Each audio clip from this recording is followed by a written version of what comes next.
Faut-il ou pas prendre un crédit bancaire pour développer son activité? C'est une question importante à laquelle les entrepreneurs et les futurs entrepreneurs doivent répondre assez rapidement.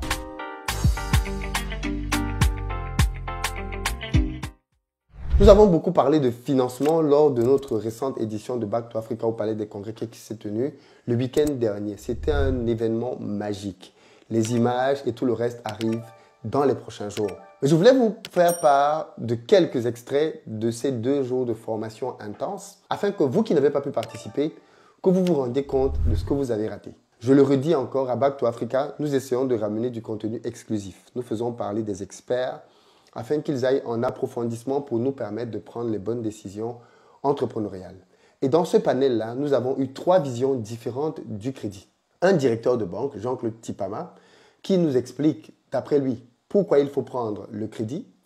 Un financier, Stanislas Zézé, qui fait de la notation financière, donc qui connaît très bien l'univers du financement, qui nous explique que lui, il recommande de prendre le financement dans un seul cas de figure, et un industriel, Bertin Thiofo, qui livre sa version. C'est un panel qui est allé dans une dimension que l'on n'attendait pas, comme vous allez pouvoir le constater vous-même dans les prochaines minutes. Je vous mets la totalité du panel gratuitement. Je précise que ce panel a eu une deuxième partie le dimanche parce qu'il fallait que l'on tire des conclusions. La première partie était tellement houleuse que j'ai estimé qu'il était pertinent de refaire une deuxième partie. Et dans la deuxième partie, en plus des 3 premiers dont je viens de parler, il s'est rajouté Moussadek Bali, le PDG du groupe Azalai, hôtel qu'on ne présente plus du tout, avec une autre perspective, là encore, du crédit. Bref, je vous invite à regarder la vidéo jusqu'à la fin. Je précise que tous ceux qui n'ont pas pu assister à l'événement, vous pouvez désormais suivre l'événement en replay. Les replays sont disponibles dans la barre de description, vous avez les liens. Vous pouvez choisir la masterclass qui vous intéresse ou alors la totalité des replays de tout ce qui s'est fait sur les 2 jours, auditorium, panel, keynote, plus les masterclass. Bref, allez sur la page, vous allez vous-même avoir le choix de ce qui vous intéresse. Mais prenez le temps de prendre les replays parce qu'avec les replays, vous allez pouvoir suivre ce contenu-là autant de fois que vous le voulez. Le problème avec le fait de venir à l'événement ou de ne pas venir, c'est que vous savez bien qu'on retient à peine 10% des choses qui sont dites. En prenant la vidéo et en ayant accès à cela, vous allez avoir accès à de vraies pépites, à de vraies formations, notamment pendant les masterclass. Allez donc dès à présent prendre vos offres. Et d'ailleurs, en exclusivité, toutes les personnes qui vont prendre le pack complet, c'est-à-dire les masterclass plus les panels en stream, je vous offre gratuitement votre place à Back to Africa l'année prochaine. Que ce soit en streaming à distance ou alors en présentiel au Palais des Congrès, vous pouvez le faire. D'ailleurs, les dates pour l'année prochaine sont déjà connues vu qu'on réserve le palais 1 an à l'avance. Ce sera toujours le dernier week-end de septembre. Et je pense que l'année prochaine, ce seront les 25-26 septembre au Palais des Congrès. Prenez donc dès à présent les replays et bénéficiez d'une place gratuite. C'est une offre juste incroyable. Pour l'instant, allons écouter les 3 panélistes en duel. Let's go! Bon, mais hier, on était à un dîner, justement le dîner des panélistes pour qui se connaissent. Et c'est très intéressant parce que pendant ce dîner, on a beaucoup parlé de financement et on a entendu des théories totalement différentes. Et je me suis dit, ça, il faut que vous entendiez ça. Donc, on a improvisé ce panel que vous allez suivre maintenant, suite au dîner d'hier. Parce que c'est bien que vous nous voyez tous venir parler là, mais c'est aussi bien que vous sachiez que parfois, on n'est pas d'accord. Et ce à quoi vous allez assister maintenant, c'est des versions vraiment pas d'accord. J'espère que ça va être dans la même teneur qu'hier soir. Et qu'on va pas avoir une version polie ici maintenant. Mais pour que ça se fasse, en réalité, je voulais vous faire une surprise parce qu'on a ici aujourd'hui 2 invités qui étaient déjà là l'année dernière et qui ont décidé de venir soutenir, encourager ce qu'on fait, même s'ils n'étaient pas panélistes. Et donc, ça, bien évidemment, je trouvais que c'était de la grandeur d'esprit et il faut qu'on le souligne. Et je souhaitais que vous puissiez acclamer l'homme qu'on ne présente plus aux chaussettes rouges. Stanislas Zézé. Plus fort, plus fort, plus fort.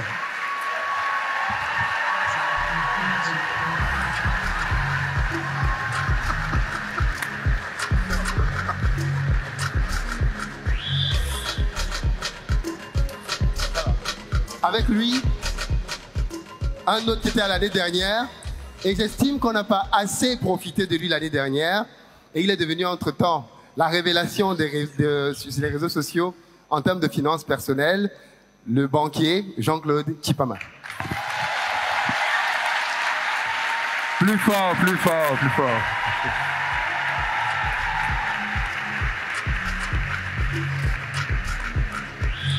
On a deux profils. On a deux profils de financiers. Saluez-vous d'abord. Ils ne sont pas d'accord.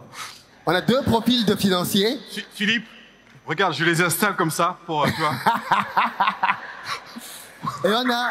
Et il y a quelqu'un hier qui, pendant leur discussion, est venu faire l'arbitre.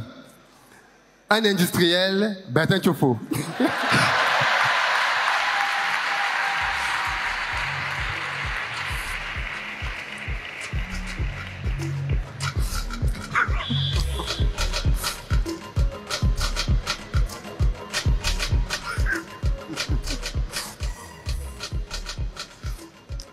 Alors Philippe, quelques règles. On laisse terminer l'argumentation de chacun. Oui. Pas de coup en dessous de la ceinture, messieurs. Bon match à vous, enfin bon panel à vous. Ok. Merci beaucoup. Alors, on va aller droit au but. On n'a pas beaucoup de temps, mais il faut absolument que ces différentes visions, parce qu'en fait ce sont des visions du financement, soient mises sur la table. Jean-Claude, tu viens d'entendre ici Ibrahima Silla qui a dit haut et fort qu'il est parti de 50 €. Qui n'a pas 50 €? Et il est parvenu à avoir aujourd'hui une société qui vaut plus d'1 million, sans aucun financement. Et il dit, faites comme moi pour avoir la tranquillité de l'esprit. En gros, les banquiers comme toi, vous nous faites perdre la tranquillité de l'esprit? Tu sais, Philippe, je suis chrétien. Je suis chrétien, je témoigne de Jésus-Christ comme Seigneur et Sauveur.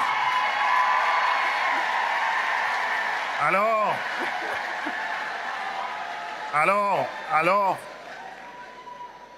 emprunter pour consommer, c'est de l'aliénation. Emprunter pour multiplier, c'est une bénédiction. Les punchlines commencent. Mais Stanislas, hier tu nous as dit, avec beaucoup d'assurance et même de fermeté à un moment donné, Philippe, on n'emprunte pas quand on n'y est pas obligé. Est-ce que tu peux nous expliquer ce que tu veux dire? Allô? Ça marche? Oui, quand on sait que tu fais de l'immobilier, parce qu'on connaît Stanislas sous la notation financière, mais tu fais de l'immobilier, tu construis des immeubles et tu dis qu'il ne faut pas emprunter sauf quand on y est contraint. Alors, il y a une chose qu'il faut comprendre. Déjà, comprenez que les banquiers ne sont pas des philanthropes. Ils font du business. Donc, ça veut dire que si vous comprenez comment fonctionne la banque et les taux d'intérêt qu'on vous facture, si vous prenez le temps de regarder vos tableaux d'amortissement, vous n'allez jamais emprunter en réalité. Mais ceci dit, on n'emprunte que quand on a besoin d'emprunter, quand on n'a pas le choix. C'est extrêmement important de se rappeler de ça. On n'emprunte pas pour consommer, je suis d'accord avec le banquier. On emprunte pour investir, mais on emprunte non seulement quand on en a besoin, et on n'emprunte pas pour emprunter, parce que si vous empruntez à 15% et que le business dans lequel vous allez investir va vous rapporter 10%, ça n'a pas de sens d'emprunter. Ça veut dire trouver un autre business qui vous procurer 30%. En réalité, quand je dis qu'on emprunte quand on est obligé d'emprunter, c'est-à-dire qu'on emprunte quand c'est nécessaire, mais il faut savoir emprunter. C'est ça le plus important.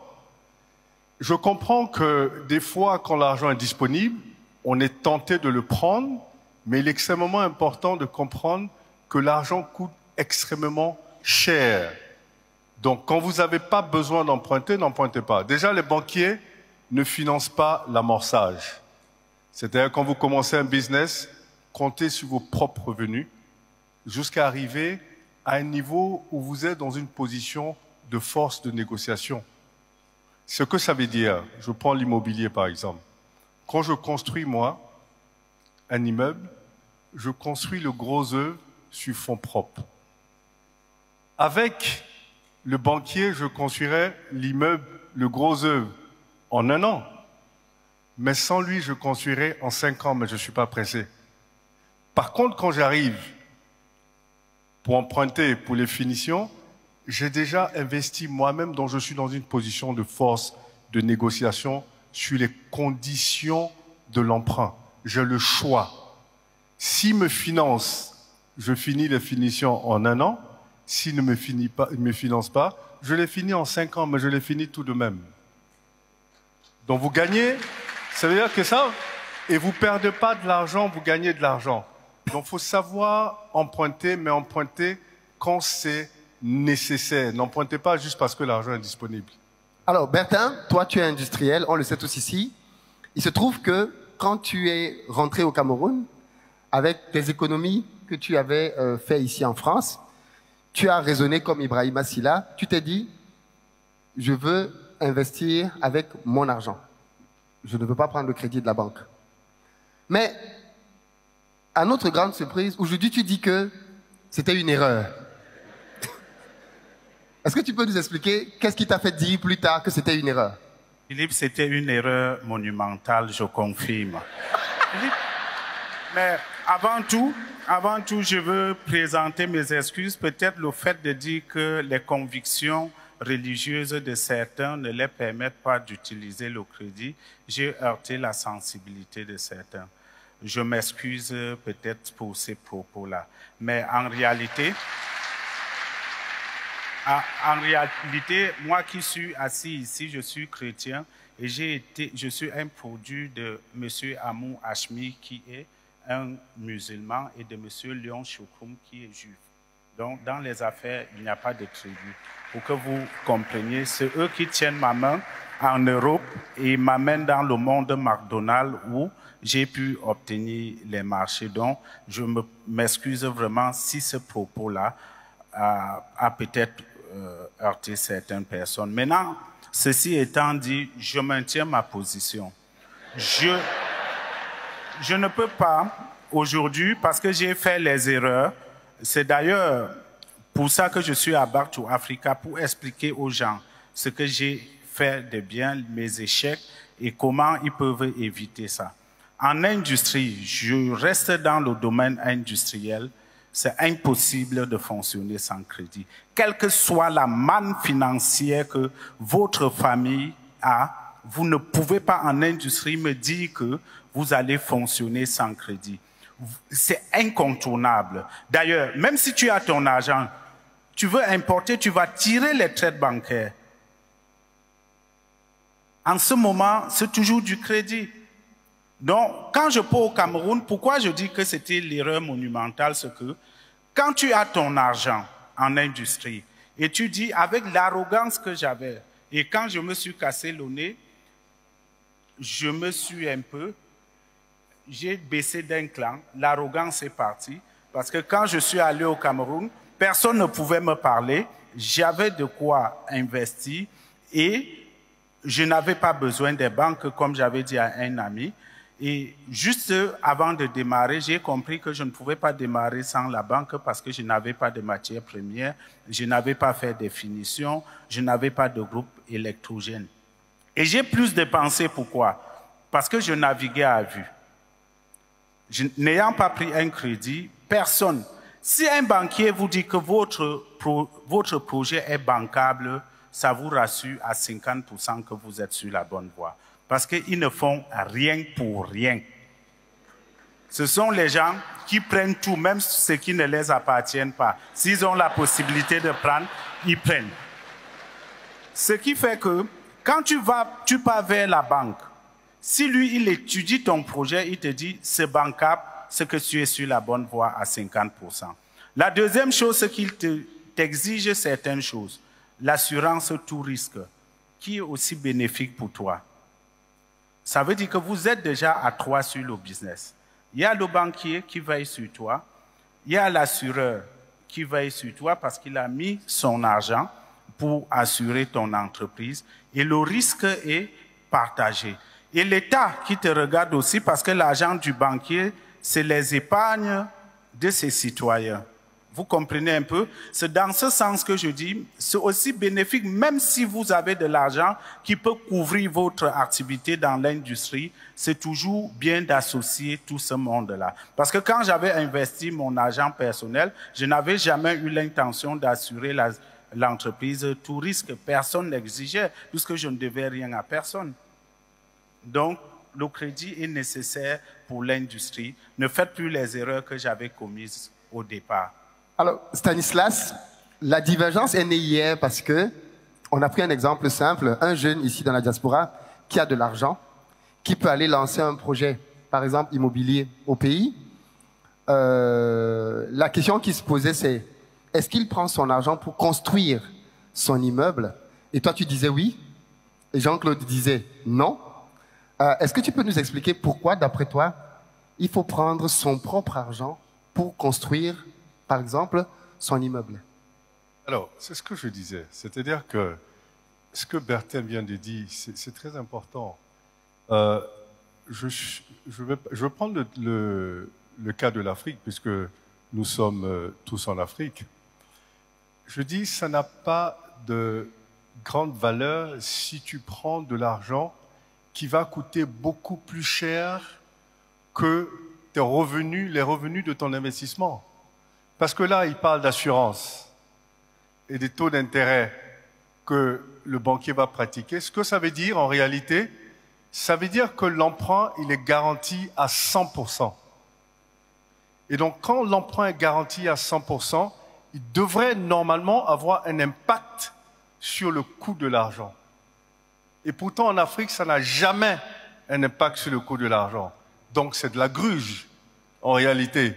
C'est-à-dire que on vous dit, parce que la garantie, c'est quoi? La garantie, c'est pour couvrir la probabilité de défaut, donc la probabilité de non-paiement, et couvrir la sévérité de la perte en cas de défaut. Mais quand c'est couvert à 100%, ça veut dire qu'il n'y a aucune probabilité de défaut, il n'y a aucune probabilité de perte. Et puisque dans le taux d'intérêt, il y a l'opportunité d'investir et il y a le coût du risque. Si c'est couvert à 100%, il n'y a plus de risque. Donc pour moi, si vous avez la possibilité de construire, ne serait-ce que le gros œuvre de votre maison, vous réduisez le montant que vous devez éventuellement emprunter. Donc vous réduisez le coût final de votre projet.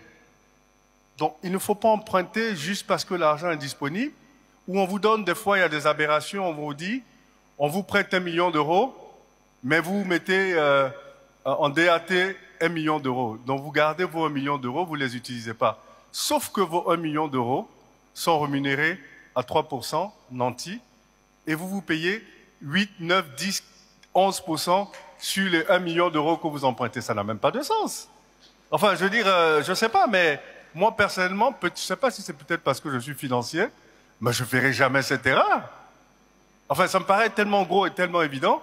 Moi, j'ai 1 million d'euros que vous rémunérez à 3%, je le mets dans un DAT de nantis, et vous me prêtez les 1 million d'euros et que je paye à 12%. Enfin bon, il y a un problème là. Enfin, je ne sais pas, vous ne voyez pas le problème, vous? Moi, je vois le problème là. Alors, Jean-Claude, il apparaît ici que tu es le méchant. Manifestement, c'est toi qui t'enrichis sur le dos des industriels, des entrepreneurs. Hein? Explique-nous pourquoi, d'après toi, si j'ai 1 million d'euros, je veux construire un immeuble, plutôt que de mettre mon 1 million d'euros dans la construction, vaudrait mieux que je vienne te voir pour que tu me prêtes le 1 million d'euros. D'abord, soyons réalistes. Qui est dans la salle à 1 million d'euros? Mais donnons des exemples qui nous concernent. Vous donnez des exemples des gens riches, nantis, bénis, héritiers et tout ça. Nous ne sommes pas des héritiers. Je ne sais pas s'il y a un héritier ici dans la salle. Mais toi et moi, nous sommes des gens qu'on appelle issus de l'effort personnel. Ça veut dire j'ai mis 100 euros, 200 euros, 300 euros, 400 euros. Je mets petit à petit. Je n'ai pas de cuillère dans ma bouche pour avoir 1 million. Ce cas de figure n'est pas réel. Est-ce que vous êtes d'accord avec moi? D'accord. Donc, à partir du moment que vous n'êtes pas d'accord, à quoi ça sert un banquier? Un banquier, premièrement, c'est ton conseiller. Il est ton conseiller. Écoute, Bertin, voici, il faut faire ceci. Voici, il faut faire ça. Et toi, tu écoutes attentivement. Pourquoi? Parce que le banquier, il est au milieu du village. Il a une vision 360 degrés de l'activité économique du pays. Même le gouvernement le consulte en disant « Monsieur le banquier, que pensez-vous? Est-ce que telle politique est bonne ou pas ?» Monsieur l'entrepreneur, c'est pour ça que la banque est étroitement surveillée. Parce que les banquiers, c'est votre conseiller.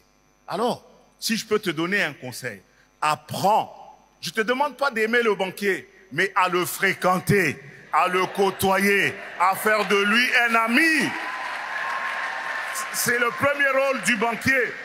Le premier rôle du banquier, c'est de conseiller. Nous ne sommes pas de voleurs de maison. Non, non, nous n'avons rien à faire. Nous n'avons, j'ai dit, je répète, nous n'avons rien à faire. Nous ne sommes pas une agence immobilière. Allez voir Pathé et les autres pour devenir agence immobilière.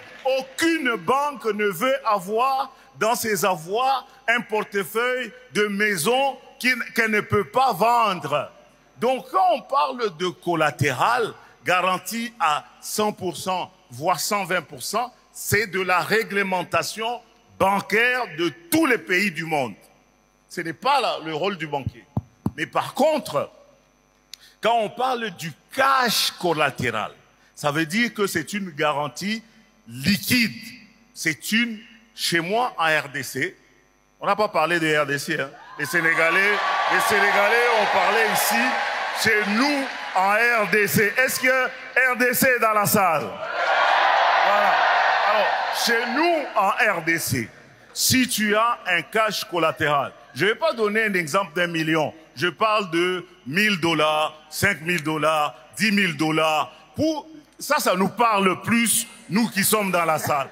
Des exemples comme ça. Si tu viens, tu me mets ça sur 12 mois, je te rémunère pas à 3%. En RDC, je te rémunère à 5%, à 6%. Par contre, si tu viens demander un crédit qui est 100% couvert avec un cash collatéral, mais dans ce cas-là, je peux te donner un crédit à 7%, à 8%. Donc ça veut dire que le 1% ou 2% qui constitue le coût du capital emprunté dans ce cas-là, constitue le risque que nous allons partager. Mais ton argent, tu as acheté ton immeuble, Philippe, tu l'as construit, ton argent est toujours là. Ta femme et tes enfants, ils te regardent. Parce que nous faisons souffrir nos enfants, nous faisons souffrir nos femmes avec des projets d'investissement, Ton épargne, oui, les femmes, elles sont gentilles, elles ne nous quittent pas. Mais la vérité, c'est que... Non, c'est vrai. Est-ce qu'il y a des femmes dans la salle?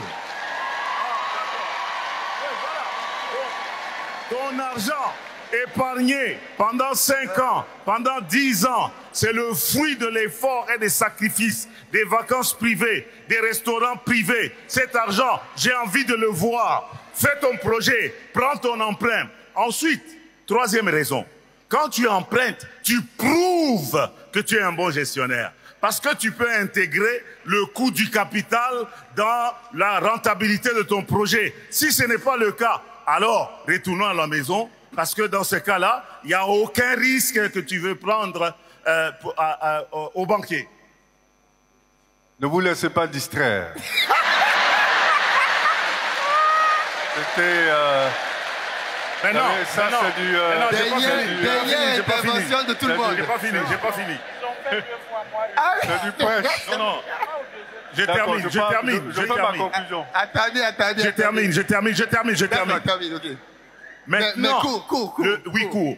Le vrai défi, et ça c'est le vœu de mon cœur, le vrai défi, c'est de pouvoir mettre en place des fonds accessibles sans garantie.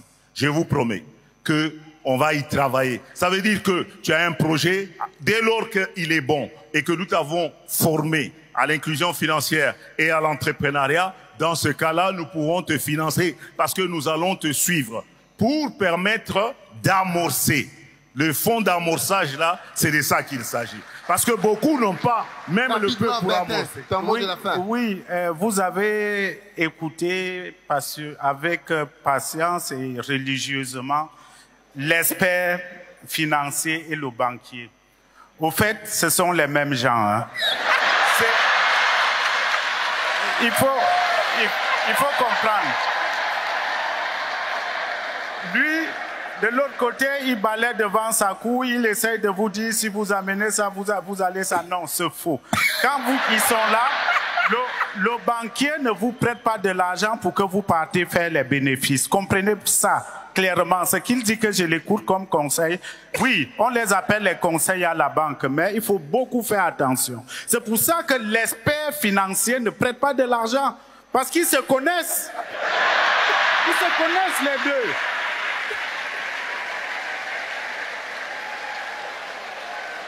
Parce que lui, il prend plus qu'il en fallait, il vous dit des choses, au fond ce n'est pas ça, mais la réalité c'est que quand tu veux faire les affaires, il y a les ennemis condamnés à marcher ensemble. C'est le banquier, c'est l'assureur, c'est les impôts. Si tu ne peux pas être d'accord avec eux, mais tu dois faire avec eux. Je ne vois pas un industriel qui peut fonctionner sans les impôts, sans la banque et sans les assureurs. C'est impossible. Sinon, il ne voit pas plus loin que le bout de son nez. Je veux me lever, je veux vous dire quelque chose. Les gens qui nous disent aujourd'hui, ils vous disent, Monsieur Tchipama, ils vous disent, Monsieur Tchipama vous dit, si vous déposez 120% de garantie, il vous donne de l'argent. Il se fout de la gueule du monde. Allez voir les expatriés. On est sur le marché en Afrique ensemble. L'expatrié vient avec son passeport. Son passeport. Il vient, on te dit, il a la couverture diplomatique. Il a ceci, il a cela. Il vient, on part dans nos épargnes. On lui donne 100 milliards sans aucune garantie. Vous pouvez voir au Mali, au Cameroun et en Côte d'Ivoire. On les donne ça, sans aucune garantie. Mais quand nous, les nationaux, on arrive, ils demandent, il faut les garanties. Tu apportes, il en faut. Tu viens même avec le terrain où il y a la tombe de ton père, il prend. Il prend ça comme garantie. C'est ce que nous autres on vit. Je vous dis, c'est la réalité. C'est ce que nous autres on vit. Il prend, même là où il y a la tombe de ton père, il prend le papier, il met à côté. Et demain, quand tu n'arrives pas à rembourser, il te montre quelqu'un qui peut racheter ton crédit. Il dit, ce n'est pas grave, tel peut racheter ton crédit, on peut revoir comment mettre tes activités en marche. Pour vous dire quoi? Et monsieur, je préfère dire monsieur l'expert, se connaissant avec lui, ils se connaissent entre eux, il vous dit, quand tu veux construire l'immeuble, je préfère, au lieu de construire en 1 an, le construire en 5 ans, les grosses œuvres, et faire les finitions en 5 ans. 10 ans. Mes frères africains, avez-vous de l'argent? C'est les riches qui fonctionnent comme ça. Avez-vous de l'argent? Avez-vous...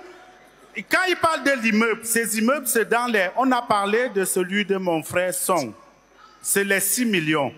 As-tu 3 millions d'euros que tu dois construire, attendre 5 ans, aller chercher, réunir encore 3 millions d'euros, aller faire les finitions et ce qu'il nous trompe.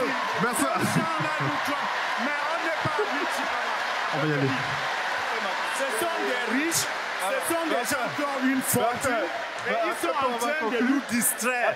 Ils sont en train de nous distraire. Parce que, regardez les États-Unis. Ce n'est pas le pays le plus endetté du monde. Quand ils parlent, quel pays peut parler au monde? Oh, regardez la Chine pour arriver où ils sont. Ils n'ont pas sacrifié, tu ne pouvais pas faire 2 enfants. Ton père était menuisier, tu continues à faire la menuiserie, même comme tu es fils unique, pour arriver là où ils sont. Mes frères, si nous voulons porter l'Afrique là, ce n'est pas avec nos propres moyens. Tandis qu'ils disent ça, les expatriés sont chez nous. Ils les prêtent des centaines de millions. On est sur le marché, on devient leur revendeur. Ils produisent. Et quand vous allez même rentrer en Afrique, vous saurez que les agents, les techniciens de surface de ces expatriés qui ont tout occupé dans tous les domaines parce que les Chipama les ont prêté de l'argent à des taux faibles et nous ont empêché d'avoir accès à ces prêts-là. Merci Bertin. On va laisser Stan conclure.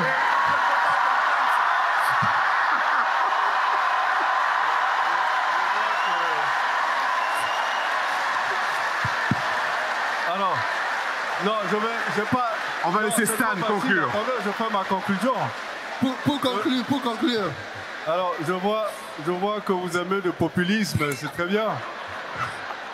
C'est bien, hein. Vous savez, le business, c'est pas le populisme. Hein. Peut-être que ça c'est rigolo, on applaudit et tout ça. Mais je vous parle en tant qu'expert de risque management. Et s'il y a une chose que vous devez retenir de tout ce que je vous ai dit, empruntez que quand vous en avez besoin, sérieusement. Et quand vous en avez besoin, empruntez dans les meilleures conditions possibles. Ce que ça veut dire, vous devez vous mettre dans une position de crédibilité suffisamment solide pour pouvoir améliorer les conditions d'emprunt. Pour ceux qui vivent en Afrique, vous savez très bien qu'accéder au financement, c'est la croix et la bannière.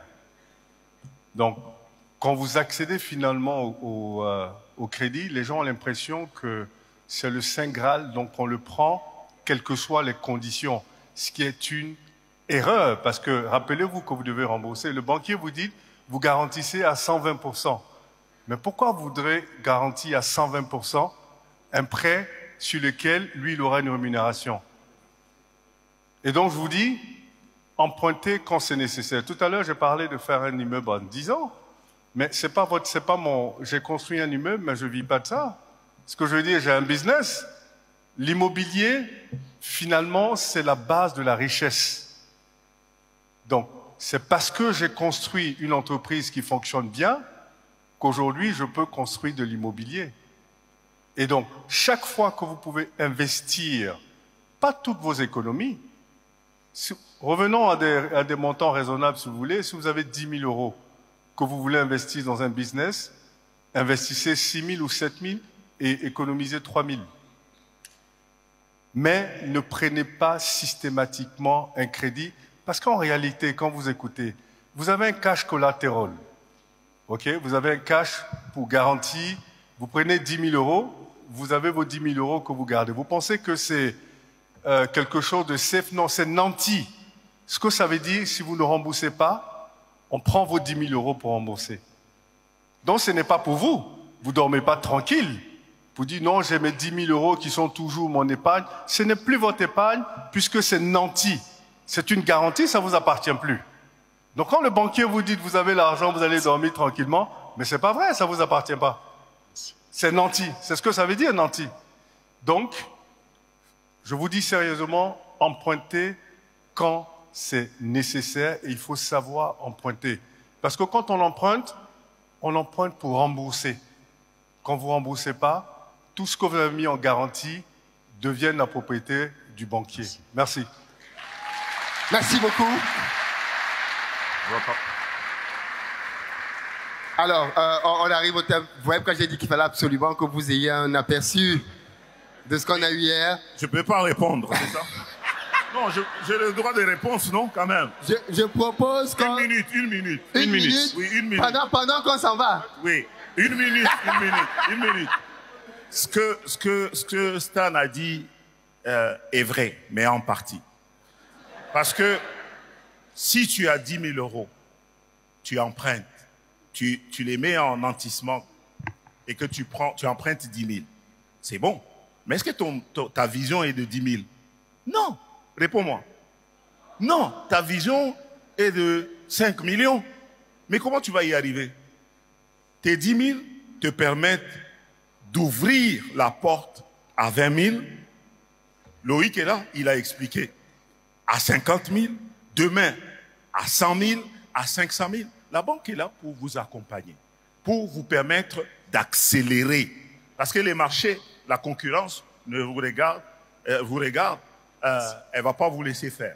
Merci. La deuxième chose, pour terminer, 30 secondes. Oui, 30 secondes, c'est que nous devons être maîtres du capital.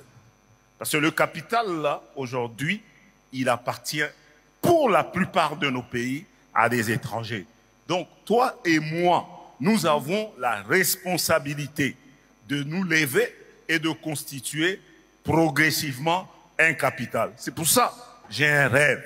Mais je ne peux pas vous en parler aujourd'hui. Je vous en parlerai à des occasions prochaines. Il faut qu'on se rêve, qu'on travaille pour constituer le capital, de sorte que nous pouvons faire de la discrimination positive. Merci beaucoup. On va prendre une photo rapidement quand même. On va prendre une photo. Non. On vous laisse prendre une photo, on vous applaudit. Philippe, en une autre séquence, il nous reste très peu de temps.